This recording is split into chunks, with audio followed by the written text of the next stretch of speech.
Olá pessoal, tudo bem? Olha nós aqui com a nossa primeira aula pelo YouTube de português, né? Que até agora foi só matemática. Hoje vamos fazer uma pequena revisão partindo da página 58, que fala sobre morfologia. Mas antes de a gente começar a aula, vão lá, se inscrevam, toca sininho, bastantes likes, para que vocês possam receber vídeos futuros das nossas aulas, tá?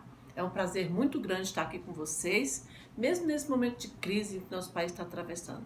Mas nós temos que ter força, fé e foco, ok? Esse é o lema atual de todos nós brasileiros, né? Ok.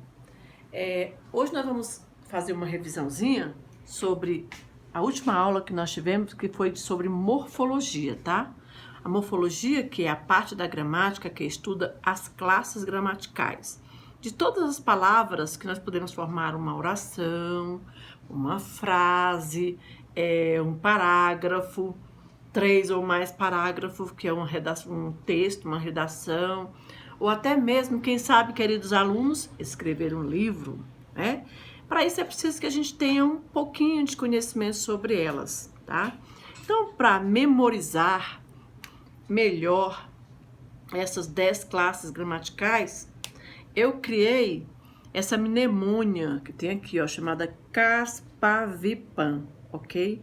Isso não é um remédio para caspa, isso é uma mnemônia para facilitar a memorização do estudo das classes gramaticais. Primeiro é conjunção, que ligam orações, e às vezes ligam também palavras para completar o sentido.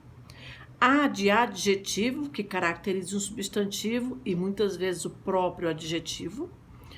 A S de substantivo, que nomeia seres animados, inanimados, coisas, pessoas, nomes de filmes, nomes de lojas, de revistas, de jornais.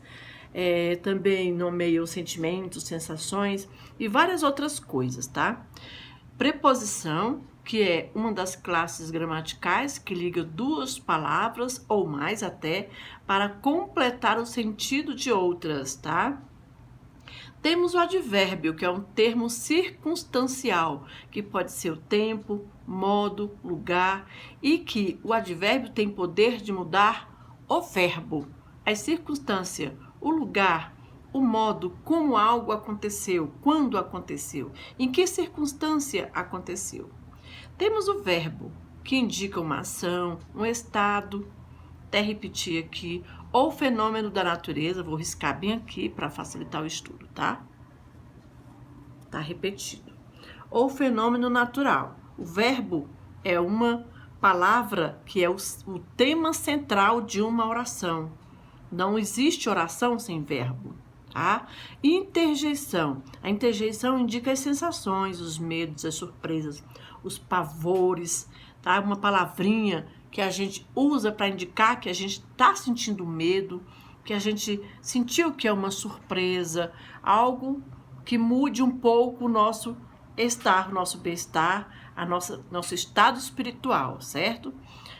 O pronome ele se antepõe ou acompanha um substantivo.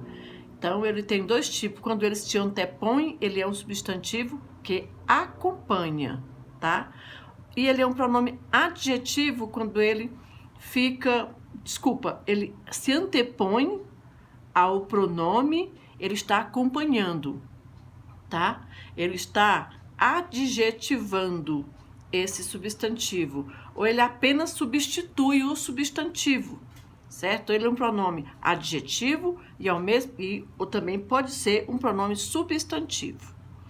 Temos o artigo, que determina o modo exato ou vago de um substantivo. Ele pode ser masculino, feminino, definido, indefinido, singular ou plural. E, finalmente, o numeral, que quantifica, multiplica, fraciona ou ordena um substantivo. Conta, multiplica, dá ideia de partes e de ordem a um substantivo. Estão marcadas por esses asteriscos as classes gramaticais invariáveis, isto é, não mudam nem flexionam. Bem, aqui tem uma vírgula. ok? Não mudam, não pode ficar no feminino, nem no masculino, nem no singular, nem no plural.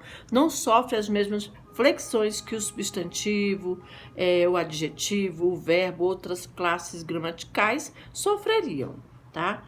Nós estamos estudando atualmente o substantivo. Fizemos um exercício que consta, para a sua classificação, que ele pode ser comum ou próprio.